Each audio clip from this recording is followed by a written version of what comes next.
So, what if I told you that everything you think of as a real, I'm talking about the phone in your hand, even the laws of physics, what if all of it started out as just a fantasy?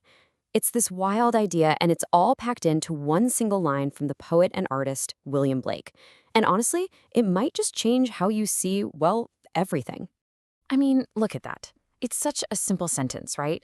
But the implications, they are absolutely staggering. Think about it. Every single scientific discovery, every invention, all the social structures we just accept as fact, they all began as nothing more than a little spark in someone's imagination.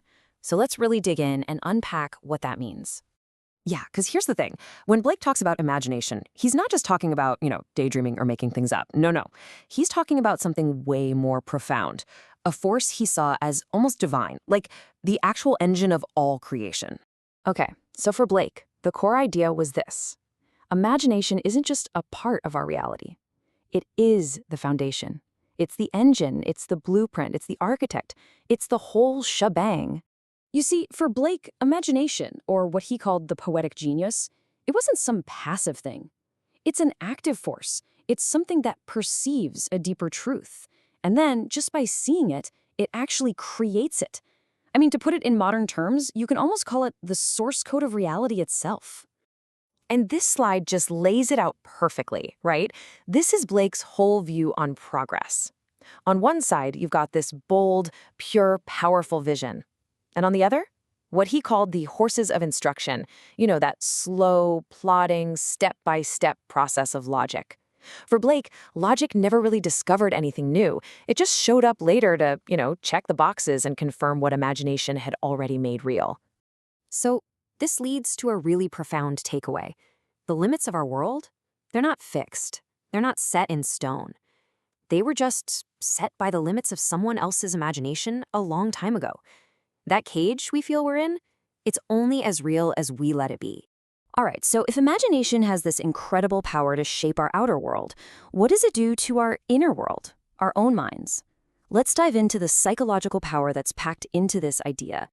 Okay, so Blake basically gives us this really powerful choice for our own minds. Are you going to be a fountain constantly bubbling up with new ideas and keeping reality fresh and fluid, or are you going to be like standing water, slowly turning into poison because you refuse to imagine anything beyond what society has already stamped as proven? So, how do you avoid becoming that stagnant standing water? Well, Blake's advice is pretty radical, to be honest. He says you have to persist in folly. Basically, you need to chase those ideas that seem completely bonkers to everyone else, because that's the frontier. That's where new truths are born. And what's the reward for having that kind of courage? Well, it's what Blake called a soul of sweet delight. And it's not just a nice phrase. It's a state of being. It's being joyful, vibrant, and always open to the next revolutionary idea that comes along. Now, you have to understand, this wasn't just some personal philosophy for Blake. This was a direct attack on the most dominant way of thinking in his era. We're talking about the rigid, by-the-book rationalism of the Enlightenment, which he saw as nothing less than a prison for the human spirit. And he got really specific about it too. He identified these tools that he saw as cages for our spirit. Things like the stones of law, rigid measurements, even the clock. To him, these weren't tools of progress. They were instruments designed to stifle what he called energy, that raw, creative, imaginative life force. This really brings the difference and perception into sharp focus. The fool, in Blake's eyes, is the pure rationalist. He looks at a tree, and all he sees is a thing, a piece of wood, a resource. He's lost the ability to really see. But the wise man? He looks at the same tree and sees its infinite potential. He understands that imagination is the wholesome food that fuels new realities. I mean, this just completely flips everything we're taught to value on its head, doesn't it? In Blake's world, proof isn't the grand prize. It's just the fossil. It's the empty shell left behind after a vibrant, living vision has already done its work and moved on to create the next big thing. And this leads to a conclusion that is genuinely revolutionary. Okay, so if imagination builds reality, then it must also be what builds the prisons that confine us. Think about it.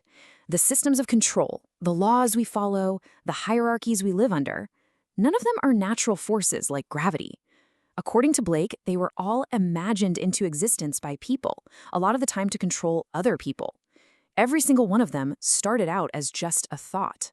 But, and this is the really empowering part, if imagination built the prison, then a reawakened imagination has the power to tear it down.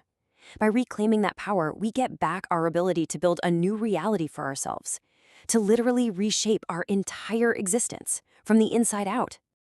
And you know, this idea isn't just about us as individuals. It scales up. It applies to entire societies. So it makes you wonder, right? What would a community, a culture, built on the power of imagination, what would that actually look like? Blake really forces us to confront this head on. If our future is literally being imagined right now in this very moment, then what values should we be prioritizing as a culture? How do we make sure it's a future we actually want to live in? And the choice for any society is pretty stark when you look at it this way. A visionary culture, it champions its poetic genius. It lifts up its artists, its thinkers, its dreamers. But a culture that's in decay, it only looks backward.